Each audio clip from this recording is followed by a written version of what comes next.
Please the court, counsel. Good afternoon, ladies and gentlemen. Now on Monday, I spent a lot of time talking to you guys about the law, and three important things I discussed with you guys was I talked to you about what types of evidence you would expect in a case like this. I discussed with you all witness credibility, and I talked to you all about law of parties. All right, and there was a reason I discussed all of those types of laws, and I threw those hypotheticals at you, because that is what was critical in this case. You all gave me different types of evidence that you would expect in a case like this. We didn't have all of that evidence. We didn't have DNA. We didn't have fingerprints. Why? Because Larry Jenkins and his cohorts, Keith Johnson and Michael Lucky, destroyed that car with Charzelle Fields. We don't have that car because it's a pancake sitting in some lot somewhere.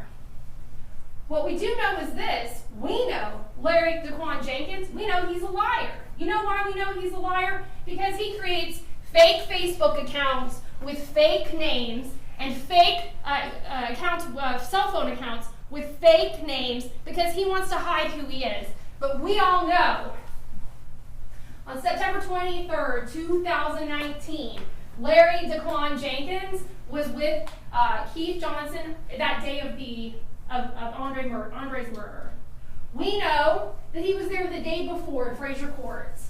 Now, I went through a lot of testimony with Mr. Cheney this morning and Mr. Gambrill about the 22nd and the 23rd. I went through tedious lines through the GPS records and the cell records, and I did that because I wanted you to know they were together. I wanted you to know that that vehicle was in Frazier Courts, which you learned is where the defendant hangs out to see his girl.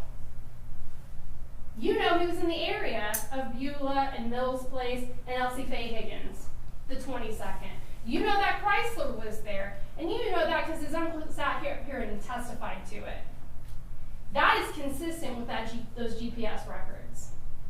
You also know the following day that the GPS records and the defendant's device that he uses to post cute little photos and videos of himself on Facebook Live track with the Chrysler 300.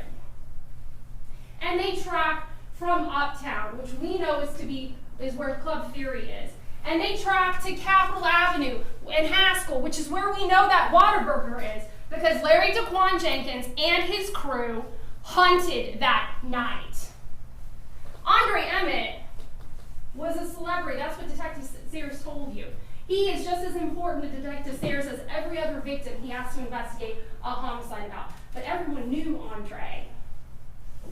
Everyone knew Andre was a good guy. He's the man that we want all of our children to look up to. This is the man who did right by people. And so when he drove home that night at 2 o'clock in the morning and he's parking in that driveway and he's getting out of his car after having gotten some food that night, he is gunned down in the streets like a dog at the hands of Larry Jenkins and his co-defendants.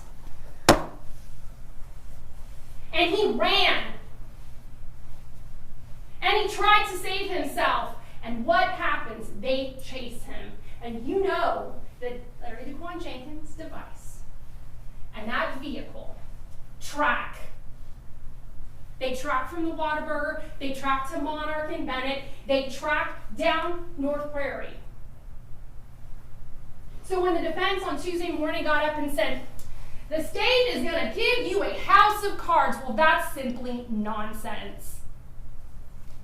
Because we gave you more than that. It's not a house of cards. What they want you to believe is that we can't prove that Larry Jenkins had something to do with this murder, that he is not a party or the shooter. And that's what I want to talk to you guys about. We talked about parties. I gave you that aggravated robbery example at the bank. Y'all remember that, right? And in that example, I made myself the planner. I made Mr. Taylor the gunman. I made Ms. Parker the driver. And I talked to you guys about what the roles were. And I said to each and every one of you, I asked you, who is criminally responsible for this offense? And you said everyone. You said me, You said Mr. Taylor, and we talked about why. And then I went down the road one by one, and you all promised me that if you were convinced beyond a reasonable doubt of the offense of capital murder, you would be able to render a guilty verdict of capital murder in that circumstance. But that's what we have here. On page 4, I'm going to read party liability again. A person is criminally responsible as a party to an offense if the offense is committed by his own conduct, by the conduct of another of which he is criminally responsible, or by both. A person is criminally responsible for the offense committed by the conduct of another if acting with intent to promote or assist the commission of the offense, he solicits, encourages, directs, aids, or attempts to aid the other person commit the offense. That's what happened. That's what happened here. You may not believe he's the shooter. You may believe he's a party. Whatever it is, you just have to be unanimous. That's what the application paragraphs state here. If 6 of you think he's the shooter and 6 of you think he acted as a party, that is capital murder. You just have to be unanimous on the offense. That's all that's required. Now, let's talk about some of the witnesses that testified. You heard a whole host of witnesses this week, and you heard witnesses that you are not going to go have high tea with on Sunday afternoon. You may not agree with R. King Jones's life. You may not agree with Dominic McNeely. You may not find Jamel Hardy tasty. That's fine. But all of them gave corroborating information that is consistent with the records and the evidence that has been previously provided to you. They corroborated the evidence that we have provided you. And you know what? They owned up to who they are.